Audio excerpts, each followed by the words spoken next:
Welcome back to The Richest Man in Babylon, where we uncover timeless financial wisdom that still applies today. Moneybag Classical Building. In this chapter, you'll discover white heavy checkmark. Mention 2 to 3 key lessons from the chapter. White heavy checkmark, how to apply them in your daily life. White heavy checkmark, the secret to long-term financial success.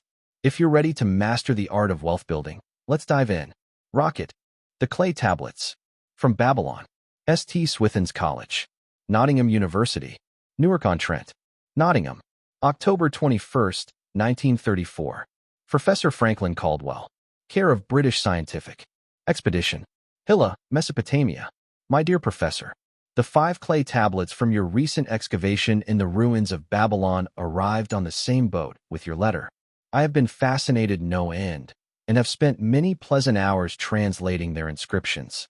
I should have answered your letter at once, but delayed until I could complete the translations which are attached.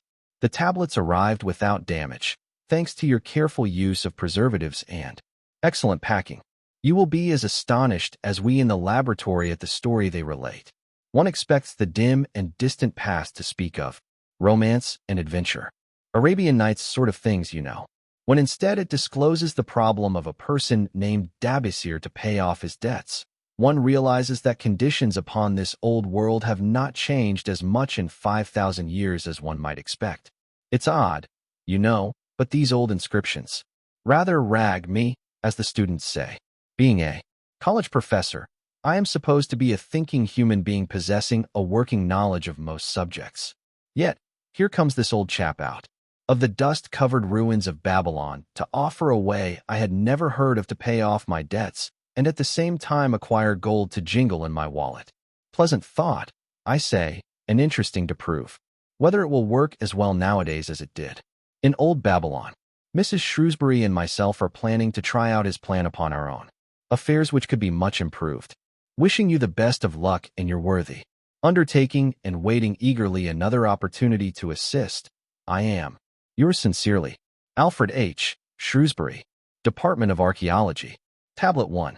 Now, when the moon becometh full, I, Dabisir, who am but recently returned from slavery in Syria, with the determination to pay my many just debts, and become a man of means worthy of respect in my native city of Babylon, do here engrave upon the clay a permanent record of my affairs to guide and assist me in carrying through my high desires. Under the wise advice of my good friend Mathan, the gold lender, I am determined to follow an exact plan that he doth say will lead any honorable man out of debt into means and self-respect. This plan includeth 3 purposes which are my hope and desire. First, the plan doth provide for my future prosperity. Therefore 1/10 of all I earn shall be set aside as my own to keep. For Mathan speaketh wisely, when he saith, that man who keepeth in his purse both gold and silver that he need not spend is good to his family and loyal to his king. The man who hath but a few coppers in his purse is indifferent to his family and indifferent to his king. But the man who hath naught in his purse is unkind to his family and is disloyal to his king, for his own heart is bitter. Therefore, the man who wisheth to achieve must have coin that he may keep to jingle in his purse, that he have in his heart love for his family and loyalty to his king. Second, the plan doth provide that I shall support and clothe my good wife, who hath returned to me with loyalty from the house of her father. For Mathan doth say that to take good care of a faithful wife putteth self-respect into the heart of a man and addeth strength and determination to his purposes. Therefore 7/10 of all I earn shall be used to provide a home, clothes to wear, and food to eat, with a bit extra to spend, that our lives be not lacking in pleasure and enjoyment. But he doth further enjoin the greatest care that we spend not greater than 7/10 of what I earn for these worthy purposes. Herein lieth the success of the plan. I must live upon this portion and never use more nor by what I may not pay for. Out of this portion. Tablet 2. Third, the plan doth provide that out of my earnings my debts shall be paid.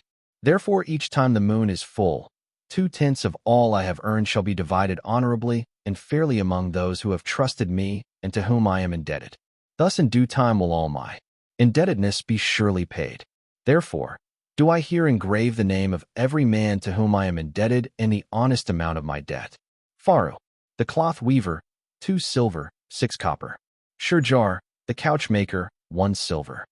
Ahmar, my friend, 3 silver, 1 copper. Zankar, my friend, for silver, 7 copper. Askamir, my friend, 1 silver, 3 copper. Haransar, the jewel maker, 6 silver, 2 copper. Direbeaker, my father's friend, for silver, 1 copper. Alkahad, the house owner, 14 silver. Mathan, the gold lender, 9 silver. Barjik, the farmer, I silver, 7 copper. From here on, disintegrated. Cannot be deciphered. Tablet 3. To these creditors do I owe in total 119 pieces of silver and 141 pieces of copper. Because I did owe these sums and saw no way to repay, in my folly I did permit my wife to return to her father, and didst leave my native city, and seek easy wealth elsewhere, only to find disaster, and to see myself sold into the degradation of slavery. Now that Mathan doth show me how I can repay my debts in small sums of my earnings, do I realize the great extent of my folly in running away from the results of my extravagances.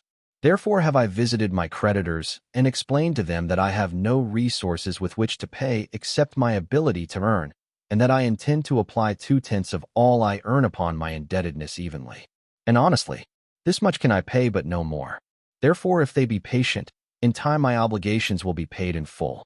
Ahmar, whom I thought my best friend, reviled me bitterly, and I left him in humiliation. Barjik, the farmer, pleaded that I pay him first, as he didst badly need help. Alkahad, the house owner, was indeed disagreeable, and insisted that he would make me trouble unless I didst soon settle in full with him. All the rest willingly accepted my proposal. Therefore am I more determined than ever to carry through, being convinced that it is easier to pay once just debts than to avoid them. Even though I cannot meet the needs and demands of a few of my creditors, I will deal impartially with all. Tablet 4. Again the moon shines full. I have worked hard, with a free mind. My good wife hath supported my intentions to pay my creditors. Because of our wise determination, I have earned during the past moon, buying camels of sound wind and good legs, for Nebater, the sum of 19 pieces of silver. This I have divided according to the plan. 1/10 have I set aside to keep as my own, 7/10 have I divided with my good wife to pay for our living. 2/10 have I divided among my creditors, as evenly as could be done in coppers. I did not see Elmar, but left it with his wife. Barjik was so pleased he would kiss my hand.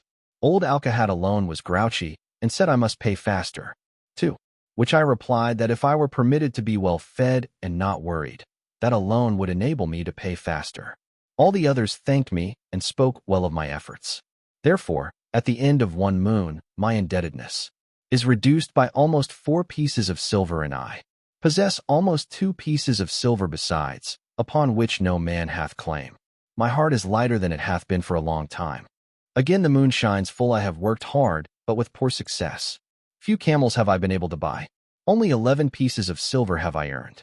Nevertheless, my good wife and I have stood by the plan, even though we have bought no new raiment and eaten little but herbs. Again I paid ourselves 1/10 of the 11 pieces, while we lived upon 7/10. I was surprised when Ahmar commended my payment, even though small. So did Barjik. Alkahad flew into a rage, but when told to give back his portion if he did not wish it, he became reconciled. The others, as before, were content. Again the moon shines full, and I am greatly rejoiced. I intercepted a fine herd of camels and bought many sound ones. Therefore my earnings were 42 pieces of silver. This moon my wife and myself have bought much-needed sandals and raiment. Also we have dined well on meat and fowl. More than 8 pieces of silver we have paid to our creditors. Even Alkahad did not protest. Great is the plan, for it letteth us out of debt, and giveth us wealth, which is ours to keep. 3 times the moon had been full since I last carved upon this clay. Each time I paid to myself 1/10 of all I earned. Each time my good wife and I have lived upon 7/10, even though at times it was difficult. Each time have I paid to my creditors 2/10. In my purse I now have 21 pieces of silver that are mine. It mocketh my head to stand straight upon my shoulders, and mocketh me proud to walk among my friends. My wife keepeth well our home, and is becomingly gowned. We are happy to live together. The plan is of untold value. Hath it not made an honorable man of an ex-slave? Tablet 5. Again the moon shines full UND. I remember that it is long since I carved upon the clay. 12 moons in truth have come and gone. But this day I will not neglect my record, because upon this day I have paid the last of my debts. This is the day upon which my good wife and my thankful self celebrate with great feasting that our determination hath been achieved. Many things occurred upon my final visit to my creditors that I shall long remember. Ahmar begged my forgiveness for his unkind words and said that I was one of all others he most desired for a friend. Old Alcahad is not so bad after all, for he said, "Thou wert once a piece of soft clay to be pressed and molded by any hand that touched thee, but now thou art a piece of bronze capable of holding an edge. If thou needst silver or gold at any time, come to me. Nor is he the only one who holdeth me in high regard. Many others speak deferentially to me. My good wife looketh upon me with a light in her eyes, that doth make a man have confidence in himself. Yet it is the plan that hath made my success. It hath enabled me to pay all my debts, and to jingle both gold and silver in my purse. I do commend it to all who wish to get ahead, for truly, if it will enable an ex-slave to pay his debts and have gold in his purse, will it not aid any man to find independence? Nor am I myself finished with it, for I am convinced that, if I follow it further, it will make me rich among men. St. Swithin's College, Nottingham University, Newark-on-Trent, Nottingham, November 7, 1936. Professor Franklin Caldwell, care of British Scientific Expedition, Hilla, Mesopotamia. My dear Professor, if, in your further digging into those ruins of Babylon, you encounter the ghost of a former resident, an old camel trader named Dabisir, do me a favor. Tell him that his scribbling upon those clay tablets, so long ago, has earned for him the lifelong gratitude of a couple of college folks back here in England. You will possibly remember my writing a year ago that Mrs. Shrewsbury and myself intended to try his plan for getting out of debt and at the same time having gold to jingle. You may have guessed, even though we tried to keep it from our friends, our desperate straits. We were frightfully humiliated for years by a lot of old debts, and worried sick for fear some of the tradespeople might start a scandal that would force me out of the college. We paid every shilling we could squeeze out of income, but it was hardly enough to hold things even. Besides, we were forced to do all our buying where we could get further credit regardless of higher costs. It developed into one of those vicious circles that grow worse instead of better. Our struggles were getting hopeless. We could not move to less costly rooms because we owed the landlord. There did not appear to be anything we could do to improve our situation. Then, here comes your acquaintance, the old camel trader from Babylon, with a plan to do just what we wished to accomplish. He jolly well stirred us up to follow his system. We made a list of all our debts, and I took it around and showed it to everyone we owed. I explained how it was simply impossible for me to ever pay them the way things were going along. They could readily see this themselves from the figures. Then I explained that the only way I saw to pay in full was to set aside 20% of my income each month to be divided pro rata, which would pay them in full in a little over 2 years. That, in the meantime, we would go on a cash basis and give them the further benefit of our cash purchases. They were really quite decent. Our greengrocer, a wise old chap, put it in a way that helped to bring around the rest. If you pay for all you buy and then pay some in what you owe, that is better than you have done, for ye ain't paid down the account none in 3 years. Finally, I secured all their names to an agreement binding them not to molest us as long as the 20% of income was paid regularly. Then we began scheming on how to live upon 70%. We were determined to keep that extra 10% to jingle. The thought of silver and possibly gold was most alluring. It was like having an adventure to make the change. We enjoyed figuring this way and that, to live comfortably upon that remaining 70%. We started with rent and managed to secure a fair reduction. Next, we put our favorite brands of tea and such under suspicion, and were agreeably surprised how often we could purchase superior qualities at less cost. It is too long a story for a letter, but anyhow it did not prove difficult. We managed and right cheerfully at that. What a relief it proved to have our affairs in such a shape we were no longer persecuted by past due accounts. I must not neglect However, to tell you about that extra 10% we were supposed to jingle. Well, we did jingle it for some time.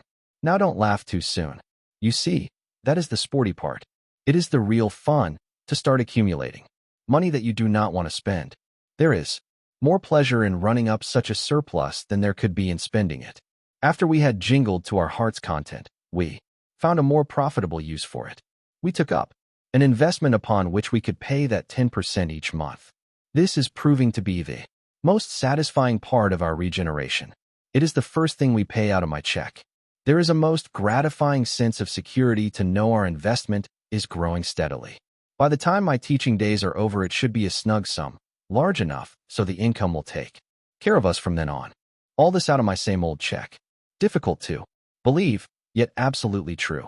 All our debts being gradually paid, and at the same time our investment increasing. Besides, we get along financially even better than before. Who would believe there could be such a difference in results between following a financial plan and just drifting along? At the end of the next year, when all our old bills shall have been paid, we will have more to pay upon our investment besides some extra for travel. We are determined never again to permit our living expenses to exceed 70% of our income. Now you can understand why we would like to extend our personal thanks to that old chap whose plan saved us from our hell on earth. He knew he had been through it all. He wanted others to benefit from his own bitter experiences. That is why he spent tedious hours carving his message upon the clay. He had a real message for fellow sufferers, a message so important that after 5,000 years it has risen out of the ruins of Babylon, just as true and just as vital as the day it was buried. Yours sincerely, Alfred H. Shrewsbury, Department of Archaeology. And that wraps up this chapter of The Richest Man in Babylon. But remember, the real power comes from applying these lessons in your daily life. Lightbulb key takeaways. Small Blue Diamond. Summarize 2 to 3 biggest lessons. Small Blue Diamond, how you can start using them today. Speech Balloon, which lesson stood out to you the most? Drop your thoughts in the comments. Pushpin, if you found value, don't forget to White Heavy Checkmark, like and subscribe for more financial wisdom. White Heavy Checkmark, turn on notifications so you don't miss the next chapter. White Heavy Checkmark, share with friends who need to hear this. Rocket, let's continue our journey toward financial freedom. See you in the next chapter.